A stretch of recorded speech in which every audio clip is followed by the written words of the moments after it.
The crystal chamber was enormous. Thousands of alien beings filled the space, their bodies strange and different. Some floated like clouds of gas. Others stood tall like living mountains made of rock. The air hummed with voices that sounded like music, like thunder, like nothing human ears had ever heard before. Ambassador Dae-jung Kim stood alone in the center of it all. His dark suit looked plain and simple compared to the colorful, glowing forms around him. He was just one man representing the entire human race. His heart pounded in his chest, but his face remained calm. He had been a soldier once, fighting in the wars that finally united Earth under one government. He knew how to hide his fear. The Galactic Council had existed for thousands of years. 847 different species belonged to it. They made the rules for most of the galaxy. They decided who could trade, who could explore, who mattered. Earth had joined only 12 years ago, and most aliens still saw humans as children playing at being adults. Dae-jung stepped forward to the speaking platform. The floor beneath him glowed with soft light. He activated the translator device on his collar and began to speak. His voice carried through the massive room, translated into hundreds of languages at once. Honored members of the Council, I come before you today with an urgent request. A threat approaches the Orion arm of our galaxy. The Scriven Horde has already destroyed 23 worlds. They consume everything. They leave nothing behind but dead rocks floating in space. Our projections show that Earth lies directly in their path. He paused and looked around the chamber. Some aliens watched him with multiple eyes. Others had no eyes at all but somehow still observed him. He continued speaking. We are asking for military support. We need ships, weapons, tactical advice. The Scrivens will reach Earth in less than 2 months. We cannot fight them alone. We need help. Silence filled the chamber for a moment. Then the laughter began. It started as a low rumble from the back rows. Then it spread like fire. The sound was horrible, not because it was loud, but because it was mocking. Hundreds of different species making hundreds of different sounds, all expressing the same thing. They thought his request was funny. A massive crystalline being rose from its seat. Its body caught the light and scattered it into rainbow patterns across the walls. This was the speaker for the Vakreshi Dominion, one of the oldest and most powerful civilizations in the Council. The speaker's voice sounded like breaking glass. The humans ask for help with warfare. How amusing. Your species has existed in space for barely a moment. You lack the neural complexity to understand strategic combat at the galactic level. Your ships are crude. Your weapons are primitive. You would only get in the way of any real military force. More laughter echoed through the chamber. Dae-jung felt his jaw tighten, but he kept his expression neutral. Another delegate stood up. This one looked like a collection of floating geometric shapes that constantly rearranged themselves. The Threnodian collective spoke with a voice that sounded like many people talking at once. Perhaps the humans should consider evacuation instead. Abandon your world. Find another planet to colonize. It would be far more efficient than wasting Council resources on a defense that will inevitably fail. After all, you have only been part of the Council for 12 years. You have not earned the right to demand our protection. Dae-jung wanted to shout at them. He wanted to tell them that Earth was not just another rock in space. It was home to 10 billion people. It was where humanity had been born, where they had fought and struggled and built everything they had. But he knew anger would not help. Members of the Council, he said, his voice steady despite the rage burning inside him. We are not asking you to fight for us. We are asking you to fight with us. The Scrivens will not stop at Earth. They will continue through the galaxy. If we fall, others will follow. The crystalline speaker made a sound that might have been a sigh. Young human, you do not understand. The Scrivens have been a problem for centuries. Species either flee before them or perish. That is the natural order. Your world is simply unlucky to be in their path. The Council cannot protect every unfortunate planet. The vote was called. Dae-jung watched as the results appeared on the massive display screen behind the speaker's platform. 847 civilizations in the Council. 3 abstained from voting. 0 voted yes. The rest voted no. The decision was final. The Galactic Council would not help Earth. Dae-jung bowed slightly, keeping his dignity even in defeat. He turned and walked toward the exit. The chamber was still filled with the sounds of alien conversations, most of them dismissive. As he reached the doorway, he heard one delegate say to another, "Those poor primitives. They will be extinct in 2 months." In the corridor outside, Dae-jung allowed himself a moment of weakness. He leaned against the wall and closed his eyes. Then he pulled out his communication device and sent an encrypted message back to Earth. It was brief and direct. They refused. We are alone. He walked through the station's corridors toward the docking bay where his ship waited. Other aliens moved past him, none of them giving him a second look. To them, he was already irrelevant. Humanity was already dead. But as Daijong climbed into his ship and set course for Earth, something changed in his expression. The defeat was gone. In its place was something harder, colder. He had spent years learning the diplomatic ways of the Council. He had been patient and polite and respectful. That was over now. The galaxy was about to learn something important about humanity. They had made a critical mistake. They assumed that because humans were young in space, they were weak. They assumed that because Earth had only recently achieved interstellar travel, they had nothing to offer. They were wrong. Terribly, completely wrong.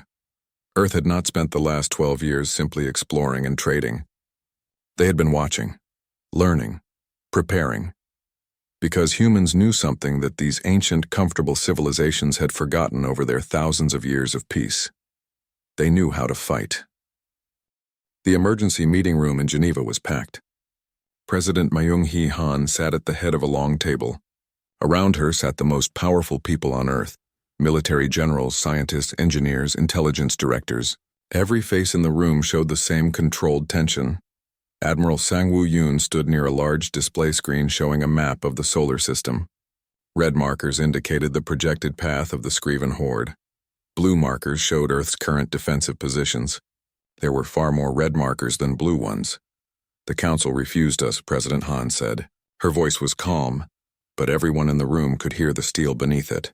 They laughed at our request. They called us primitives. They suggested we abandon Earth and run. She looked around the table. I want to be very clear about something. We are not running. We are not abandoning our home. We are not begging for help again. Is that understood? Every person in the room nodded.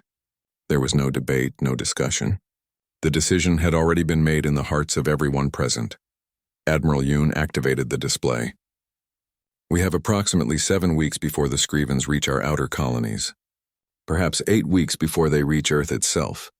Our current fleet consists of 42 capital ships, 117 destroyers, and 360 fighter squadrons. One of the generals spoke up. Intelligence estimates the Skriven force at over 300 bioships. We are outnumbered 7-1. Numbers do not tell the whole story, said a woman sitting near the end of the table. This was Engineer Ji-Hai Kang, head of Earth's Advanced Weapons Division. She was small and quiet, but when she spoke, everyone listened. What do you mean? President Han asked. Ji-Hai stood and walked to the display. She pressed a button and the screen changed. Now it showed technical diagrams of weapon systems. The Galactic Council has rules about weapons, treaties that ban certain technologies. They consider many effective weapons to be barbaric or inhumane. They outlawed them centuries ago. She smiled, and it was not a pleasant smile. We never signed those treaties. The room went very quiet. President Han leaned forward. Show us! Ji-Hee pressed another button. The first image appeared. Kinetic mass drivers, railguns that can accelerate a solid projectile to 0.3% of light speed. The Council banned them because they cause too much collateral damage. They call them barbaric because there is no defense against a chunk of metal moving that fast. Another image. Nuclear fusion warheads enhanced with antimatter igniters. The Council abandoned nuclear weapons 2,000 years ago. They consider them primitive. But primitive does not mean ineffective. More images appeared in rapid succession. Autonomous combat drones with self-replicating capabilities. The Council banned artificial intelligence in warfare because they believe machines should not make decisions about life and death. We disagree. Electromagnetic pulse weapons designed to disable organic technology. Plasma cutters that can slice through bioarmor. Viral agents specifically engineered to attack Skriven cellular structure. Ji-Hai looked around the room. For 12 years we have been building these weapons. Testing them. Perfecting them. All in secret. Admiral Yoon crossed his arms. Why the secrecy? Why not tell the Council? Because they would have forced us to destroy everything, President Han answered. They would have called us dangerous. They would have threatened to expel us from the Council. So we smiled and nodded and followed their rules in public. But we never stopped preparing for the day when their rules would not protect us. She stood up. That day has come. Jihi brought up one final image. This one showed a complex system of interconnected devices spread across multiple planets. And then there is the Eclipse Protocol. What is that? Someone asked. Jihi hesitated. It is difficult to explain. It involves quantum entanglement and dimensional manipulation.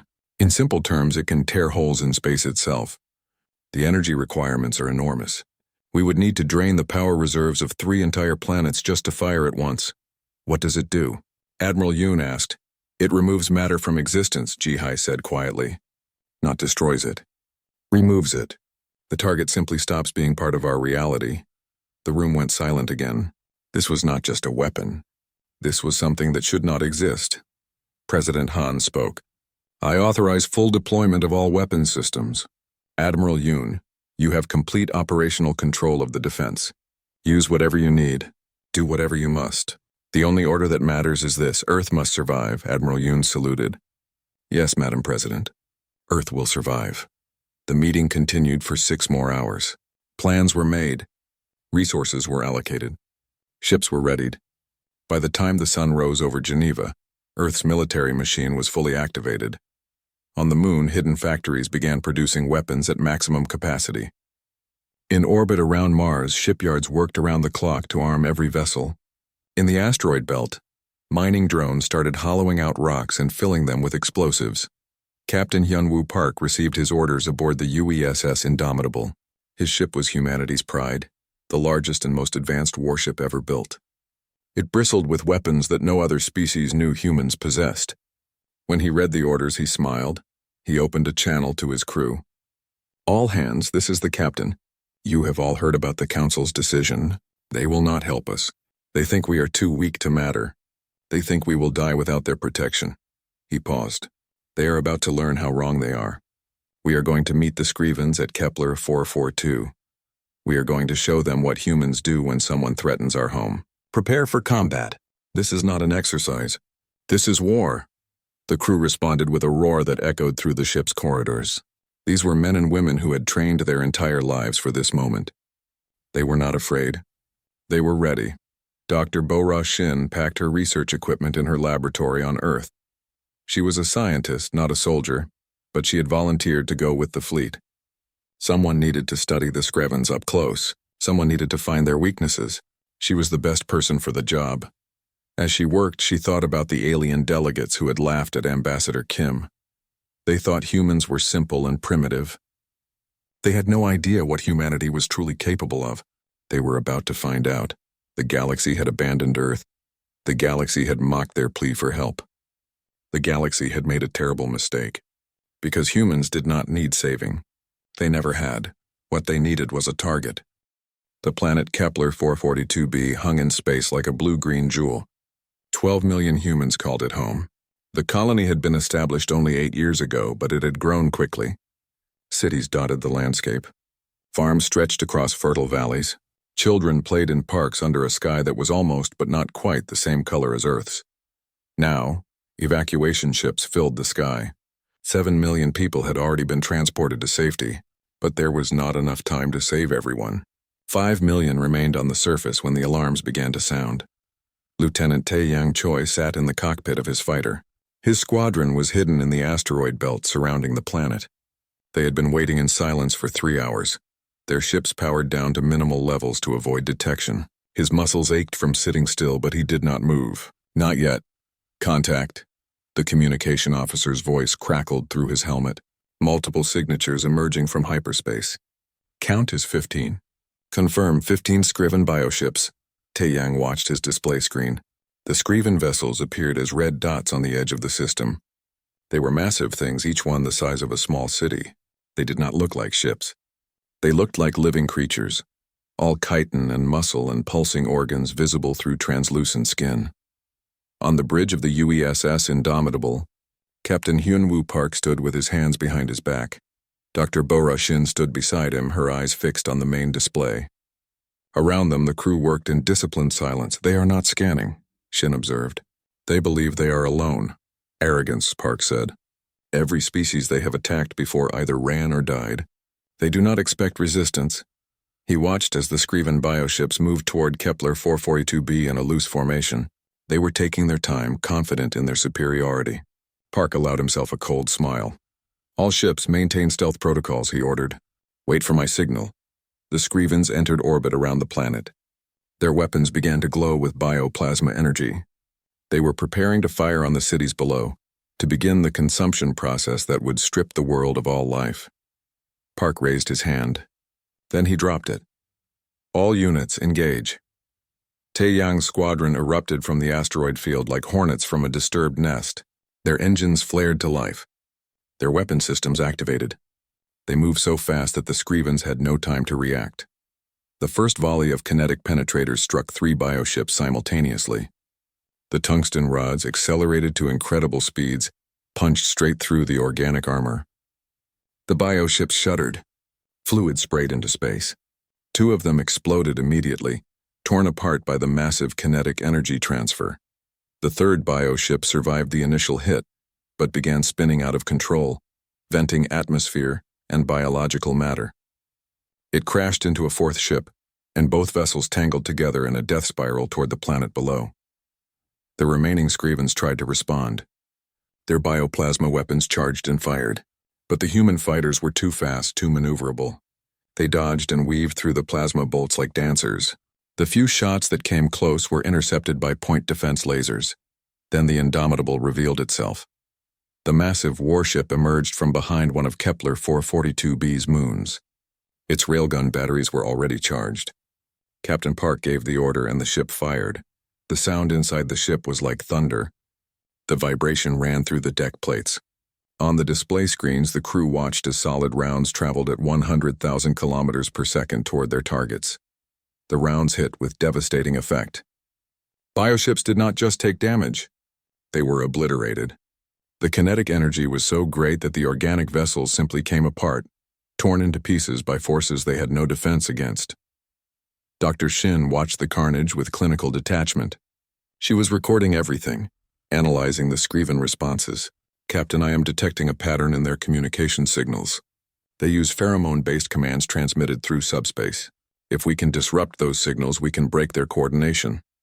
Park immediately contacted Admiral Yoon, who was commanding the operation from Earth. Within minutes, authorization came through. The Indomitable activated its experimental subspace jammer. The effect was immediate and dramatic. The Scriven bioships, which had been trying to form a defensive formation, suddenly lost all coordination. They began firing randomly. Some shot at the human ships, some shot at each other. 3 vessels collided because they could not communicate their positions. It was not a battle anymore. It was a slaughter. Taeyang's squadron moved in for close-range attacks. They deployed swarm missiles, small hunter-killers that tracked their targets relentlessly. The Scriven point defense systems designed for large capital ship combat could not track the tiny missiles. They struck home, burrowing into bioarmor and detonating inside the bioship's vital organs. 2 hours after the battle began, it was over. All 15 Scriven bioships were destroyed. Debris floated in orbit around Kepler 442b. The only biological matter left was frozen corpses and scattered organs. Captain Park reviewed the casualty reports. 127 human deaths. Most of them were from a destroyer that had taken a direct plasma hit in the first minutes of combat. 342 wounded. Considering what they had faced, the losses were minimal. He opened a communication channel aimed at the Galactic Council headquarters, thousands of light years away. His message was brief. "This is Captain Hyunwoo Park of the United Earth Starship Indomitable. The Scriven attack on Kepler 442b has been repelled with complete destruction of enemy forces. Human casualties are minimal. No human worlds will fall to the Scrivens. We did not need your help. We never did." He cut the transmission and turned to his crew. "Well done, everyone. But this is only the beginning. The Scrivens will send more ships. Bigger fleets. We need to be ready." Dr. Shin was already working on her analysis. She had learned crucial information about Scriven biology and tactics.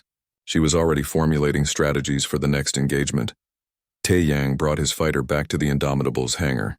His hands were shaking slightly from adrenaline, but he was grinning. They had won.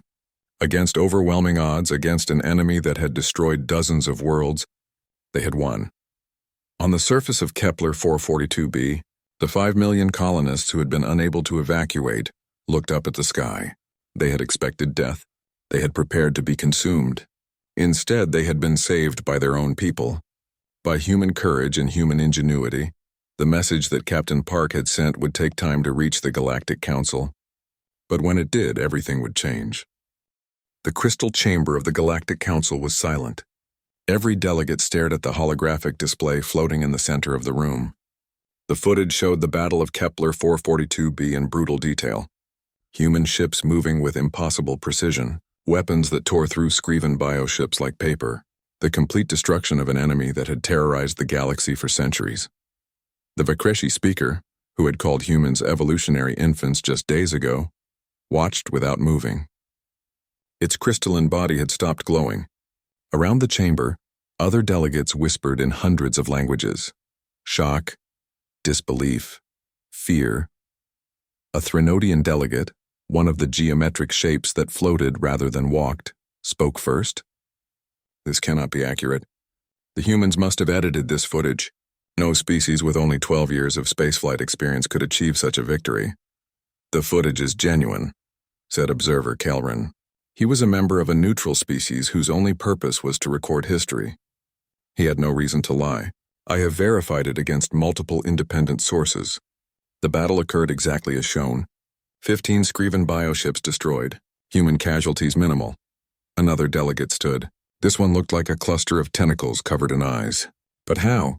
What weapons are they using? Those railguns should not exist. The Council banned kinetic weapons centuries ago. The humans never signed the weapons treaties, Kelleran explained. When they joined the Council, they agreed to follow our trade laws and diplomatic protocols. But they specifically refused to sign the military limitations agreements. At the time, we thought it did not matter. We assumed they had nothing worth restricting. We were fools, the Vakreshi speaker said quietly. A military strategist named Counselor Vexithara, also from the Vakreshi Dominion, had been studying the footage frame by frame. She spoke with a voice that trembled slightly. These tactics are not just effective. They are terrifying. The humans did not fight honorably. They ambushed. They used deception. They targeted weak points with ruthless efficiency. This is not how civilized species conduct warfare. Perhaps that is why they won, Kelrin suggested. We have forgotten what real war looks like. We have spent thousands of years fighting according to rules and honor codes. The humans have no such restrictions. They fight to survive. They fight to win. The chamber erupted in discussion. Some delegates argued that the humans were dangerous and should be contained. Others suggested forming an alliance immediately. A few proposed inviting human military advisors to train council forces. No one was laughing anymore. Then the intelligence officer delivered worse news. We have detected movement in Scriven-controlled space. They are assembling a much larger fleet. Our projections indicate at least 300 bioships. They are heading directly toward Earth's solar system. The room went silent again. 300 bioships, 20 times the force that had attacked Kepler 442b.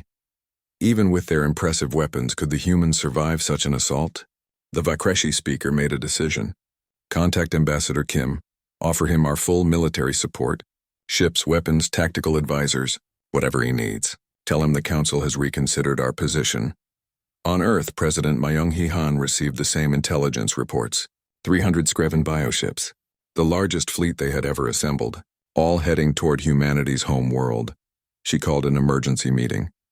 The same faces gathered around the table in Geneva. Admiral Yoon, Engineer Kang, and dozens of others. Their expressions were grim but determined. We have 3 weeks, Admiral Yoon said. 3 weeks to fortify the solar system. 3 weeks to prepare for the largest battle in human history.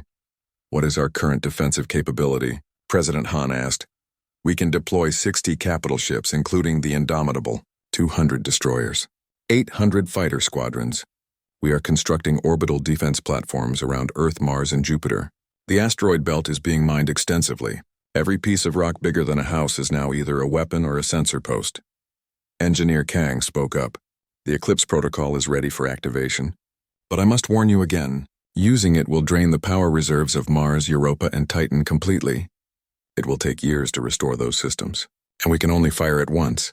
Save it for when we need it most, President Han ordered. What about the Council's offer? She was referring to the message that had arrived an hour earlier. The Galactic Council, the same organization that had mocked and refused them, now offered help. Ships, weapons, support. Ambassador Dae-jung Kim, who had returned to Earth after the Council's rejection, sat at the far end of the table. "They are afraid," he said. "They saw what we did at Kepler 442b. They realized they underestimated us. Now they want to be on our good side. Do we accept their help?" Someone asked. President Han considered for a long moment. "No, send them a message. Tell them we appreciate the offer, but we will handle this ourselves. Tell them that when this is over, we will remember who stood with us when it mattered, and we will remember who only helped when they were afraid." Ambassador Kim smiled. It was a cold smile, but satisfied. "Yes, Madam President. I will deliver that message personally." Across human space, preparations accelerated. Factories on the moon worked 24 hours a day producing ammunition. Shipyards around Mars completed vessels in record time. Civilian volunteers trained as emergency responders. Everyone knew what was coming. Everyone knew the stakes. Captain Park drilled his crew relentlessly. They practiced emergency maneuvers. They ran combat simulations. They pushed themselves to exhaustion, then pushed harder. The indomitable would lead the defense. It had to be perfect. Dr. Shin worked with teams of scientists to analyze every piece of data from the Kepler 442b battle. She identified 17 different weaknesses in Scriven bioships. Some were small. Some were critical. All of them would be exploited. Lieutenant Tae-yang Choi trained the new fighter pilots. Many of them were young, fresh from the academy. He taught them everything he knew. How to fly fast. How to shoot straight. How to stay alive when everything around you was trying to kill you. "The Scrivens are strong," he told them during one training session. "They are big and powerful, and they have destroyed world after world. But they have one critical weakness. They have never faced an enemy that refused to give up. They have never fought humans." The young pilots cheered. They believed in him. They believed in themselves. They believed in humanity. As the days counted down, the solar system transformed into a fortress. Every asteroid was a potential weapon. Every moon hosted defense batteries. Every ship was armed to the maximum capacity. Earth orbit bristled with thousands of defensive satellites. And in the depths of space, moving through hyperspace at incredible speeds, the Scriven horde approached. 300 bioships, all hungry, all confident, all expecting easy prey. They were about to be disappointed. Back on the council station, Ambassador Kim delivered President Han's message to the assembled delegates.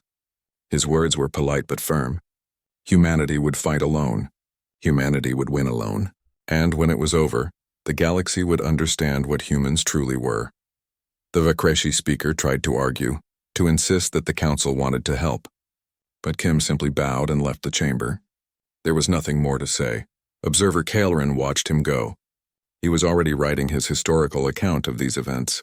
Future generations would need to know what happened here, how humanity faced impossible odds, how they refused to back down, how they chose to stand and fight even when the galaxy abandoned them. The countdown continued. 2 weeks, 1 week, 3 days. The Scriven fleet drew closer. Human defenders took their positions. Weapons were charged. Prayers were said. Goodbyes were spoken. And then, on a cold morning in late autumn on Earth, the alarms began to sound. The Scrivens had arrived at the edge of the solar system. The siege was about to begin. They came like a plague. 300 Scriven bioships emerged from hyperspace at the edge of the solar system, their organic hulls pulsing with sickly light. Each vessel was enormous, dwarfing even the largest human capital ships. The flagship was the size of Earth's moon, a living mountain of chitin and muscle that pulsed with bioelectrical energy. The Scrivens had expected fear. They had expected planets empty of defenders, civilizations fleeing in terror. What they found instead was a trap. Admiral Sang-Woo Yoon watched from the command center deep beneath Geneva. Multiple screens showed him every angle of the solar system. The Scriven fleet was advancing toward the inner planets in a tight formation. They had learned nothing from Kepler 442b. They still believed themselves invincible. "Let them enter the Kuiper Belt," Yoon ordered. "Do not activate defenses until my command." The Scriven fleet moved deeper into the solar system. They passed through the scattered ice and rock of the Kuiper Belt without incident. Their sensors detected nothing. Their confidence grew. Then Admiral Yoon gave the order. Activate the mines. Throughout the Kuiper Belt, thousands of autonomous mines powered up. Each one had been hidden inside hollowed asteroids invisible to Scriven sensors. Each one carried a nuclear fusion warhead enhanced with antimatter igniters. The explosions lit up the darkness of space like a string of suns being born and dying in seconds. The mines detonated in a carefully choreographed sequence, creating a cascading wave of nuclear fire that swept through the Scriven formation. 40 bioships died in the first 10 seconds. Their organic armor provided no protection against temperatures that could melt steel in microseconds. They simply vaporized, leaving nothing but expanding clouds of superheated gas. The surviving Skrevens roared in rage and pain. They accelerated forward, abandoning their careful formation. They wanted revenge. They wanted to destroy whoever had dared to hurt them. Lieutenant Tae-Yang Choi and his fighter squadrons were waiting among the rocks and ice. They had been there for hours, their engines cold, their systems silent. Now they came alive like awakening predators. All wings engage at will, Tae-Yang ordered. His voice was calm despite the adrenaline flooding his system. Remember your training. Fast, precise, ruthless. The fighter swarms struck from every direction at once. They deployed swarm missiles, hundreds of small hunter-killers that tracked Scriven bioships with relentless determination. The Scriven point defense systems, designed for large capital ship engagements, could not track targets so small and fast. The missiles burrowed into bioarmor and detonated inside vital organs. 60 more bioships died, some exploding, others simply going dark as their biological systems failed. But the Skrevens had numbers. They pressed forward, absorbing losses that would have broken any other force. They reached the outer system and began accelerating toward Jupiter. This was where Admiral Yoon had concentrated the main human fleet. Captain Hyun-Woo Park stood on the bridge of the Indomitable, which was positioned behind Jupiter's largest moon. Around him were 59 other capital ships and nearly 200 destroyers. Dr. Bora Shin was at her station, monitoring the Scriven biosignals. Captain, they are grouping around the flagship.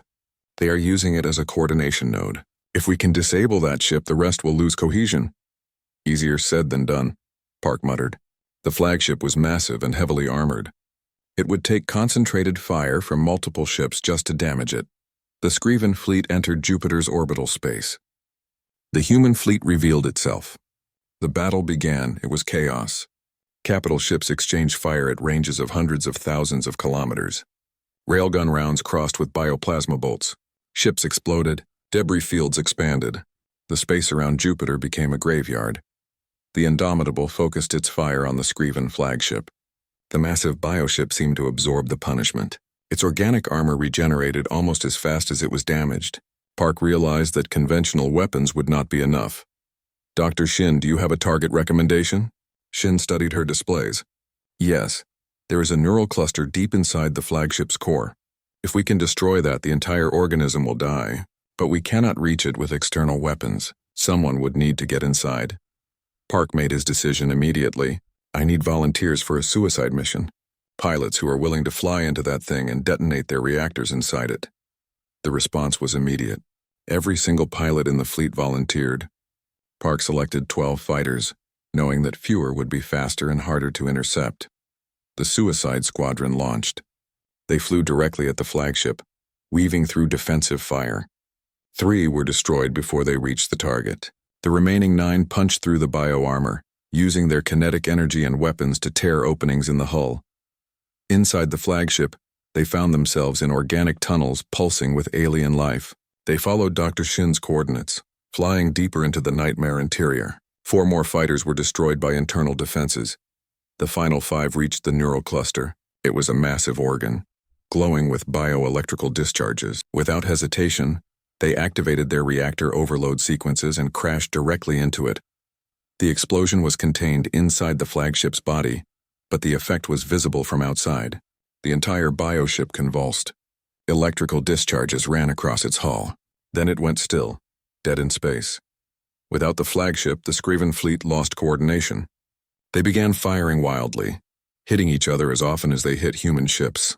The human fleet pressed the advantage, systematically destroying the disorganized bioships. But the Skrevens still had numbers. They broke through the Jupiter defense line. 80 bioships remained, and they were heading straight for Mars. President Myung-Hee Han watched from Earth. The casualty reports were devastating. 20 human capital ships destroyed, 47 destroyers gone, thousands of crew members dead. But the Scrivens were approaching Mars, and beyond Mars was Earth.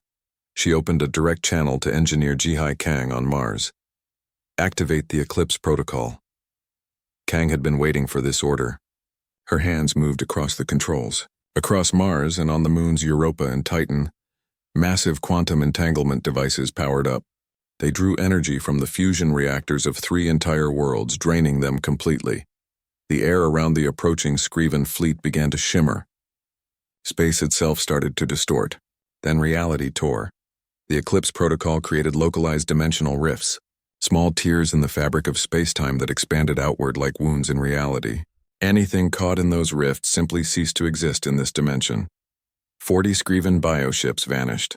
Not destroyed, not damaged, simply gone. Their atoms scattered across parallel dimensions where physics worked differently. The effect was so horrifying that the remaining 40 bioships broke formation completely. They turned and fled, but humanity was not finished. Admiral Yoon ordered a full pursuit. The human fleet, battered but still functional, chased down the fleeing Scrivens. It took 6 hours, but eventually every single bioship was destroyed. The siege of Sol was over. 300 Scriven bioships had entered the solar system. 0 left. Earth remained, bloodied but unbroken. The price had been terrible. 47,000 human soldiers and civilians were dead. 89 warships destroyed.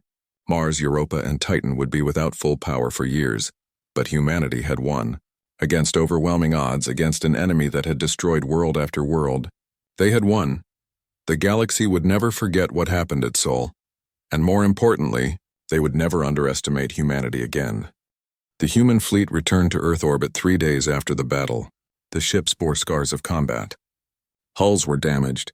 Weapon systems needed repair, but they had returned victorious. On Earth, billions watched as the fleet passed overhead. Cities held memorial services for the 47,000 who had died. Their names were read aloud in ceremonies that lasted for days. They had given their lives defending humanity's home. They would never be forgotten, but there was also celebration. Humanity had faced extinction and survived. They had fought alone against impossible odds and won. Street parties erupted in every major city. People danced and sang and cried with relief and joy. In the crystal chamber of the Galactic Council, the mood was very different. Every delegate had watched the siege of Sol through long-range sensors and observation posts. They had seen the Eclipse Protocol tear holes in reality. They had seen human determination and ruthlessness on full display. Now they understood. Humanity was not weak. They were not primitive. They were the most dangerous species the galaxy had encountered in thousands of years. Ambassador Dae-Jung Kim entered the chamber. This time no one laughed. No one made jokes. Every delegate stood in respect as he walked to the speaking platform. The silence was absolute. The Vakreshi speaker approached him, the massive crystalline being moved slowly, as if approaching something dangerous. When it reached Kim, it did something that shocked everyone present. It knelt. Ambassador Kim, the speaker's voice was quiet, humble. On behalf of the Vakreshi Dominion and myself personally, I apologize. We were wrong about your species. We underestimated your capabilities. We dismissed your request for aid when you needed it most. There is no excuse for our behavior. Kim looked down at the kneeling speaker. Part of him wanted to be angry, to tell them exactly how their rejection had felt. But he had been a diplomat too long. He knew that anger would accomplish nothing. Please stand, he said. What is done is done. We cannot change the past. We can only decide how to move forward. The speaker rose. Other delegates began approaching. The Threnodian collective offered reparations for the insult. The Xylithian Empire requested permission to send military observers to learn human tactics. The Korvashi Federation proposed a mutual defense treaty. Kim listened to all of them. Then he raised his hand for silence. The human government has authorized me to present our terms for continued cooperation with the Galactic Council. He activated a holographic display. 4 points appeared in the air. First, Earth retains complete military autonomy. We will not submit to Council oversight on our weapons development or military doctrine. What we build and how we use it remains our decision. Some delegates shifted uncomfortably, but no one objected. Second, humanity receives a permanent seat on the Council's Security Directorate. We will have equal voice in all military decisions affecting the galaxy. This caused more reaction, but again, no formal objection. Third, any species threatened by external forces may request human military assistance. If such a request is made with proper respect and genuine need, we will respond. We will not abandon allies the way we were abandoned. Several delegates made sounds of approval. This was a generous offer, considering how the Council had treated humanity. Fourth and finally, we asked that the Council remember this moment. Remember that humanity asked for help and was refused. Remember that we stood alone and survived. Trust is not given freely. It must be earned through actions, not words. We hope that in time, true cooperation can exist between our species and yours. But that will take time and effort from all parties. Kim deactivated the display. These are our terms. They are not negotiable. Does the Council accept? The vote was immediate and unanimous. All 847 civilizations voted yes. Not a single abstention, not a single rejection. The terms were accepted. After the formal session ended, Councillor Vexithera approached Kim privately. The Vakreshi military strategist had been studying human warfare intensively since the Battle of Kepler 442b. Ambassador, may I ask you something personal? She asked. Of course. Your tactics are unlike anything we have seen. You use deception, ambush, overwhelming force. You target weaknesses ruthlessly. You sacrifice your own people when necessary. These methods are effective, but they are not how civilized species conduct warfare. How did you become so adept at this kind of fighting? Kim was quiet for a moment. Then he smiled, but it was a sad smile. Counselor, you called us primitive. In a way you were correct, but not in the way you thought. What do you mean? Your species have known peace for thousands of years. You have forgotten what real war is like. You fight according to rules and honor codes. You limit your weapons because they are too effective. You have evolved beyond the need for total conflict. He looked directly at her. Humanity has never had that luxury. For our entire existence we have fought. We fought for food when resources were scarce. We fought for territory when populations grew. We fought each other in wars that consumed entire continents. We nearly destroyed ourselves multiple times. You are warriors by nature, Vexthara said quietly. No, Kim corrected. We are survivors by nature. We fight because we must, not because we want to. Every human knows deep in their bones what it means to face extinction. We have faced it dozens of times throughout our history, and every time we have survived by being willing to do whatever was necessary. He paused. That is what makes us dangerous, Counselor. Not our weapons, not our tactics, but our absolute refusal to give up. When you fight a human, you are not just fighting a soldier or a ship or even a civilization. You are fighting 10,000 years of accumulated survival instinct. Vexthara was silent for a long time. Finally, she spoke. I am glad we are not enemies, Ambassador Kim. So am I, Counselor. So am I. Back on Earth, President Myung-Hee Han addressed the planet. Her speech was broadcast to every screen, every device, every settlement from Earth to the outer colonies. My fellow humans, she began, we have won a great victory. But let us not forget the cost. 47,000 of our brothers and sisters gave their lives defending our home. We honor them. We remember them. We promise that their sacrifice was not in vain. The galaxy now sees us differently. They respect us. They fear us. Some want to be our allies. That is good. But we must never forget who we are. We are humans. We stand together. We protect our own, and we never ever give up. The speech ended. Across human space, people felt a new sense of unity. They were no longer the newcomers, the junior members of the galactic community. They were equals, proven in the fire of combat. Captain Hyun-Woo Park stood on the bridge of the Indomitable, now in dry dock for repairs. He thought about the pilots who had sacrificed themselves to destroy the Scriven flagship. He had recommended all of them for the highest military honors. It was not enough. It would never be enough, but it was what he could do. Dr. Bo-Ra Shin published her findings on Scriven biology. Her research would help the galaxy understand and defend against future threats. She had received offers from dozens of alien universities to teach. She declined them all. Her place was with humanity. Lieutenant Tae-Yang Choi was promoted to commander. He continued training new pilots, passing on everything he had learned. The war had changed him, made him quieter, more serious. But when he flew, he still smiled. The sky was still home. The Galactic Council had ridiculed Earth's plea for help. They had laughed when humanity asked for aid. They had dismissed human capabilities and potential. Then the humans stood up.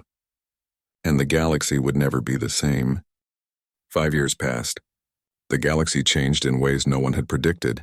The Galactic Council, once a bureaucratic organization focused mainly on trade agreements and diplomatic protocols, had transformed into a true military alliance. The transformation had been driven by one simple fact. Humanity had shown them that the galaxy was far more dangerous than they had believed. Every major civilization now maintained an active military force. War colleges that had been closed for centuries reopened. Young aliens from hundreds of worlds studied human tactics and strategies. Admiral Sang-Woo Yoon had personally trained 3 generations of alien officers in combined arms warfare. Captain Hyun-Woo Park, now Fleet Admiral Park, commanded a multi-species armada. His flagship was still the Indomitable, but it was now accompanied by vessels from dozens of different civilizations. The crews had learned to work together, combining human aggression with alien technology in ways that made both more effective. Dr. Bo-Ra Shin had become the Council's chief strategic advisor. Her research on asymmetric warfare was now taught in every military academy across the galaxy. She had published 17 books on the subject. Alien generals quoted her work in planning sessions. Engineer Ji-Hai Kang continued to develop new weapon systems. The Eclipse Protocol remained classified, known only to the highest levels of human government. But its existence alone was enough to make potential enemies think twice. The galaxy knew that humanity possessed weapons that could tear reality apart. Life had returned to normal for most humans. Cities rebuilt. Populations grew. The colonies expanded. Children who had been born after the Scriven War learned about it in history classes, the way previous generations had learned about World War II or the Resource Wars. But the military remained alert. They had learned an important lesson. Peace was temporary. Threats could emerge at any time. Preparation was the only guarantee of survival. Then, on a quiet morning in early spring on Earth, everything changed again. A distress signal arrived at Council headquarters from the Galactic Rim. The message was fragmentary, corrupted by distance and interference. But the core information was clear. An unknown fleet had entered Council space. 3 civilizations had already gone silent. All attempts at communication had failed. The emergency council session convened within hours. Delegates gathered in the crystal chamber, their expressions ranging from concern to outright panic. Long-range sensor data appeared on the main display. The fleet was enormous. Thousands of ships, their design unlike anything in Council databases. They moved with precision and purpose. Preliminary analysis suggested technology more advanced than anything the Council possessed. The Vakreshi speaker called for order. We face a threat potentially greater than the Scriven Horde. The invaders are systematically destroying every settlement in their path. 3 member civilizations have been wiped out in the last week alone. Panic spread through the chamber. Delegates shouted questions. Some demanded immediate military response. Others suggested negotiation. A few proposed evacuation of threatened worlds. Then Ambassador Dae-Jung Kim stood. The chamber fell silent. In 5 years, he had become the most respected voice in the Council. When he spoke, people listened. Members of the Council, Kim's voice was calm, steady. I have been in contact with Earth. President Han has authorized me to make the following statement. He activated a holographic projector. President Myung-hee Han appeared, her image life-sized and clear. She looked older than 5 years ago, but her eyes still held the same fierce determination. Members of the Galactic Council, Han began. 5 years ago, when humanity faced the Scriven threat, we came to you for help. You laughed at us. You called us primitive. You told us to abandon our home rather than waste Council resources defending it. The chamber was absolutely silent. Every delegate remembered that day. We do not forget that rejection, Han continued. We remember how it felt to be dismissed and mocked when we needed help most. But we also remember something else. We remember that the galaxy has many good people, many civilizations that have become our friends and allies in the years since then. She paused, letting her words sink in. When the Scrivens came, you would not help us. We stood alone and we won. Now you face a new threat, a greater threat, and you come to us for aid. Some might say we should refuse just as you refused us. Some might say you deserve to face this danger alone. Several delegates shifted uncomfortably.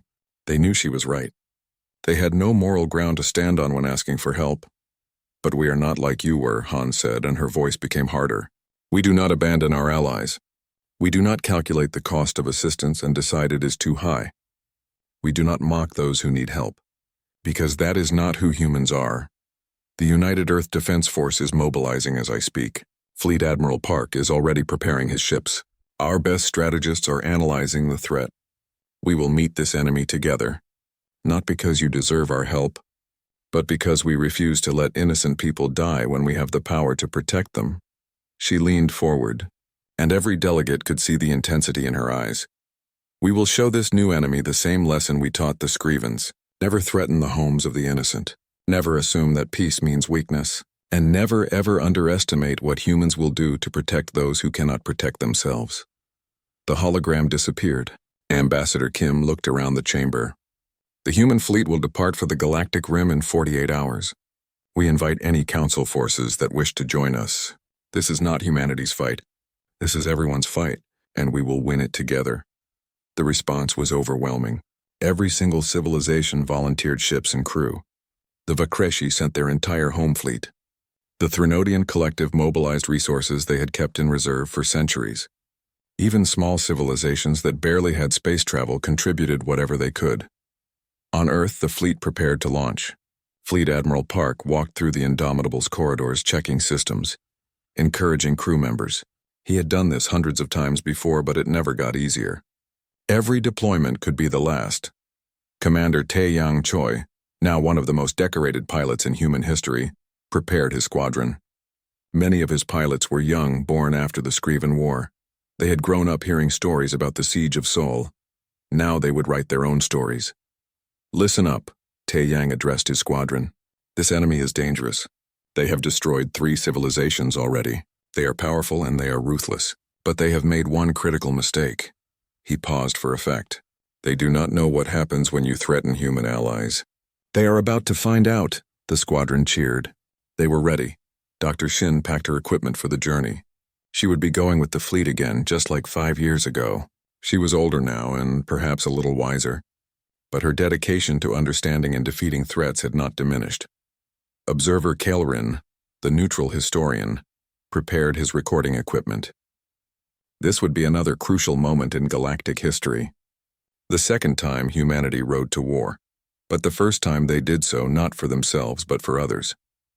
He had been writing his historical chronicle for 5 years. The chapter on the Scriven War was complete. Now he would begin a new chapter. He already knew what he would call it, the day humanity became guardians. As the combined fleet prepared to depart Earth orbit, something remarkable happened. Across the galaxy on thousands of worlds, people gathered to watch. Alien children looked up at the sky, knowing that help was coming. Parents told their children about the humans who had refused to abandon them. The human fleet launched. Thousands of ships from hundreds of species, all following the Indomitable into the unknown. They carried the hopes of an entire galaxy. The weight of that responsibility was enormous, but humanity bore it willingly. Fleet Admiral Park stood on his bridge and opened a fleet-wide channel. All ships, this is Park. We go now to face an enemy we do not yet understand. They are powerful. They are dangerous. They have already caused tremendous suffering. But we are not afraid. We have faced extinction before and survived. We have stood alone against impossible odds and won. Today we do not stand alone. We stand with allies. We stand with friends. We stand for everyone who cannot stand for themselves. The enemy expects fear. They expect surrender. They expect the galaxy to break before their might. They are wrong. They do not understand what they face. They do not know that when you threaten the innocent, when you destroy the peaceful, you awaken something far more dangerous than any weapon. You awaken humanity.